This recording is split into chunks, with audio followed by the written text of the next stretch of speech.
managing social media clients is a little tricky because half of it is basically pretending you are them and writing in their voice and trying to be experts in their field. There's a little more, it's not hand-holding, but it's definitely a more iterative process in the beginning. We're doing this now, onboarding 3 or 4 new allergy and asthma practices, and which is well outside of our normal area of expertise. Catholic content. Yeah, and we're not allergy and asthma you are professionals.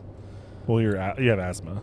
No, I am an asthma professional, but I do not. That's only from experience.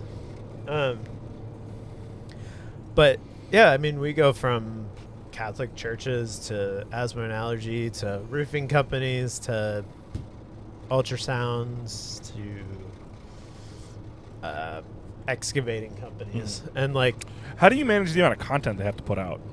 It's tough, but it's a lot of planning, and we do reuse content on a schedule,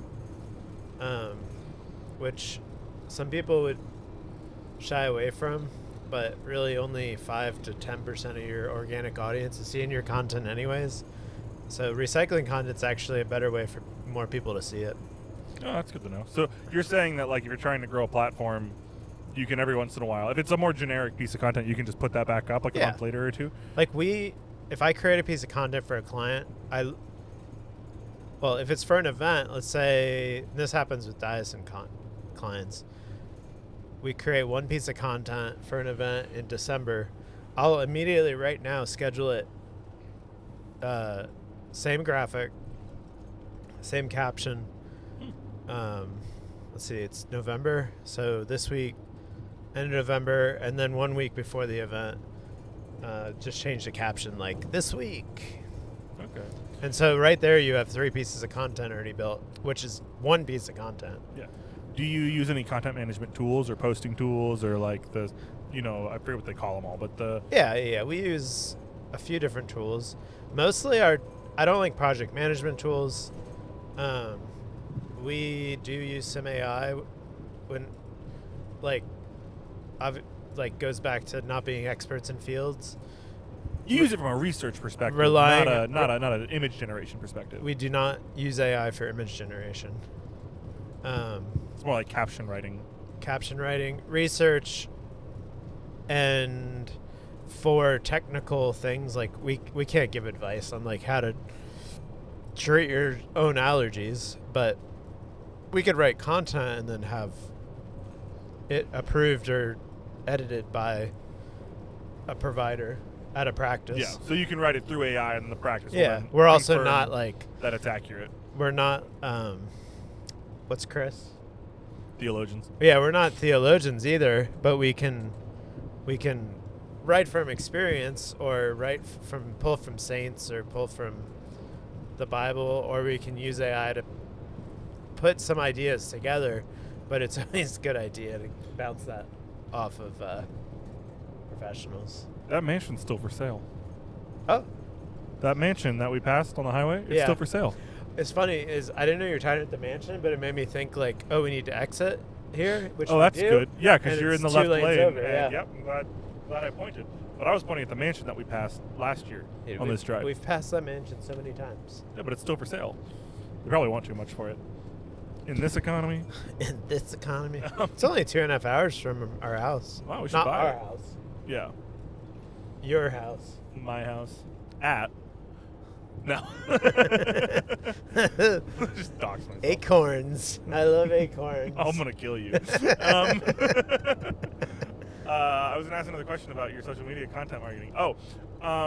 Do you think for a business looking at trying to do social media, do you think it's more effective to hire an external group or to have your own? Or at what point should they decide to do an external group versus hiring their own social media manager? That's a good question. I think that it depends on your goal.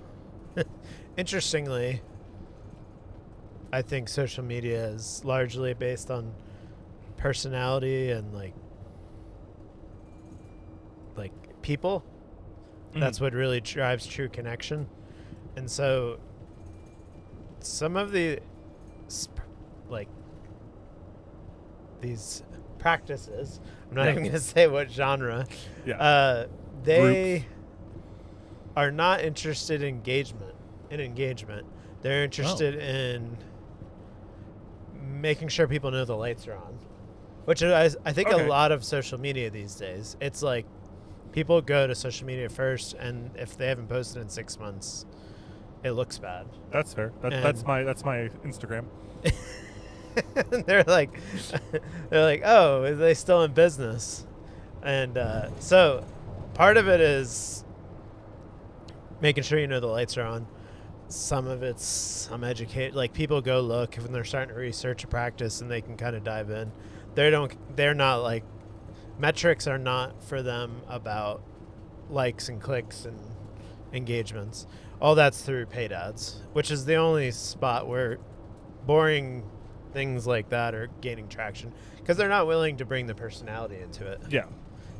Like if we had full access, I would put somebody in charge and have them. I mean, you see them come up on TikTok or Instagram or whatever, like dental practices or lawyers' offices that like do fun things and gain a lot of traction. But there's so if you're looking for like traction, organic growth, do you think that's when you would want someone in-house to constantly make things versus if you just need to if you need the formality of having a social media that's managed well and looks professional, that's when it's better to hire someone like Today Creative? I think that it depends on what you're willing to spend. Well, assuming a social media manager is starting at like $40,000. Yeah. And I know that's really on the low end for a lot of people. And then it would be cheaper to hire an outside group. Mm-hmm. Just what we find with like, the volunteers or someone in your family or a college kid coming up is like they're great for like 3 days. And then they realize like, and this is not to bash anyone. This is just like... It's just true. Yeah, no, hiring... This is why you don't hire. This is from experience. We, a lot of times, take over for even other companies like ours. The one thing we're really good at is just consistency. Like, if we say we're going to do it, it happens. And that comes back to our conversation on loyalty and trust. Is like, if we say we're going to post 4 times a week or 7 times a week, like you never have to question like, is it going to happen? It just does. There. Yeah. Huh, okay. Where are all my posts? Where is the money? What movie is that from? I don't know. Show Me the Money. I have no idea. I think there's a movie called Show Me the Money. Wait, Tom Cruise.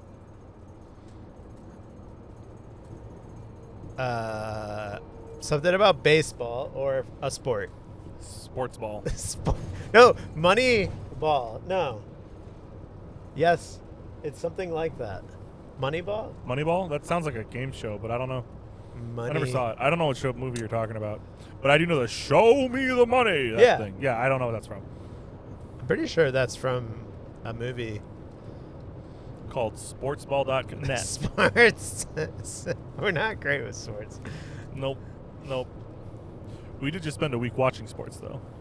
Yeah, when your crew loves sports. Nick and I. Just sitting at a table transferring footage with the World Series in the background. We watched the World Series. I think that might be the first time I have ever watched. I almost said an episode of the World Series. No, I could play it. It was actually probably a great game for us to... It was a pretty good game, I think. Yeah. I mean, for sports, that was a great one. I mean, I know they kind of... Who is it? The Cardinals? No. Threw the game? The Blue Jays. Toronto Blue Jays. Blue Jays kind of threw the game there. They didn't throw the game. Oh, who's the team that threw the game?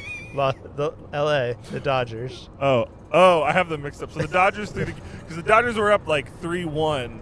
Yes. And then lost. Yeah. No. Blue Jays were up 3-1. That's what I said. Then you said I was wrong about the Blue Jays. But you said the Cardinals. Oh. They're all birds. It was basically Canada versus the U.S., but everyone was rooting for Canada for some reason. Yeah. Yeah, so we watched that game. I transferred around 4 terabytes of footage while that was going. And what else did we watch? There was NASCAR. NASCAR. Watched Yeah. NASCAR. Oh, and then I think it was the B series, and that one guy You had sound won, really informed right now. Yeah, he had won. It was like his name was like Sinner or something, started with an S. Had won like 10 of the last like 12 races, but because he got third, the guy who got first, who'd only watched like 1 or 2 of the races, ended up winning the whole thing. You're poorly re-saying what Aaron said. Yeah, yeah, I don't have anything. And he was only 18. Yeah, And yeah. One was like 22, and one was like 18 or yeah, something. And then there was that 16-year-old who won like D or C series. yeah, Doesn't even have a driver's license. that's true. That Yep. was not during that race. But No, that was like the week previous yeah, or something.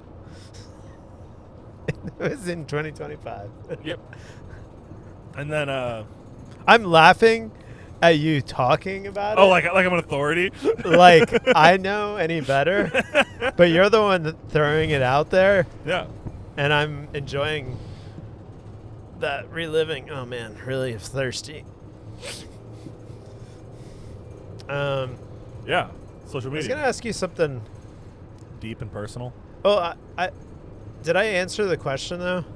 Kind of. I feel like you a little avoided. So, you kind of started talking about internal versus external. Yeah. So you talked about the advantages of having an external group that's reliable, especially if you just need to see if the lights are on. But like, really, when is the right time to either have an internal person? Well, I'll or tell have you an the external biggest person? difference between an internal and external team. External team like ours, you're not just getting a social media person. You're getting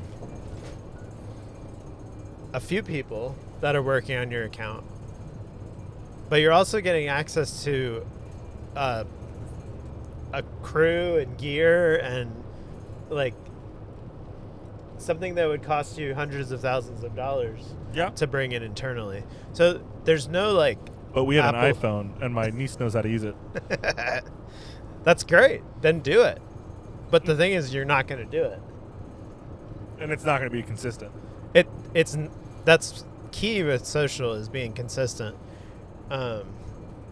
You're not going to do it. You get busy.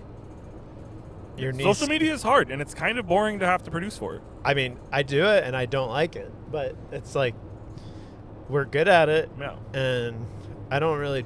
I mean, I do it some for myself, but it's like when you're working on several dozen social accounts for people, you don't really want to do it for yourself. I'm checking my business Instagram. I'm seeing the last time I posted. Did I post it? My last post on my personal Well, was July. No, it was me. It was July 11th. Or not my personal. My business account. Oh, business. Was July 11th this year, and before that was January 3rd, and before that was December 17th. I was good when you took it over for like a month. I had a couple of consistent posts from like November, maybe October even. Oh, I have some in October. Yeah, from October to January. That was really good. But so, yeah. That's self-managed. But that's typical, though, Yeah. of a business. And I'm not saying it's us versus an internal team. I love when there's somebody internal because that person Is your point of is contact. like, it's our point of contact, but also like we can't be there for the person that, just celebrated their 20th year at the practice or the anniversary or the birthday or whatever, and you want to get pictures and post that. Like we can't be there for those little things. Yeah, that makes But sense. those are the things that gain a lot of attention on social media, and that's the storytelling that you need to be doing as a small business or an organization. Okay.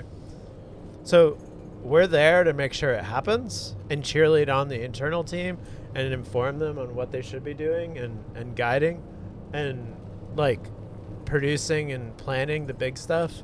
Okay. But like it's a perfect scenario if you have an internal and an external. Because the external team not only can do social media, but they can be doing larger productions for you and advertisements and Larger productions. or like big content days where you shoot, content for a whole 3 months. Well, you help steer the ship based on what you see working with other clients in the industry, because people you get into a little bubble when you work in an office and you're not really seeing outside perspective. That makes sense. We see this a lot in churches, like your people on church staff. You get very siloed into what you see, like in your church, and like what you see of what's on social media. So like only the good stuff from other churches or other businesses. Okay, So you're not seeing the reality of like in the trenches, and I think making decisions based on that without an outside perspective of people that see all the other stuff is not ideal. So having an expert on hand is always a good idea. You should. Okay. You should. Nice.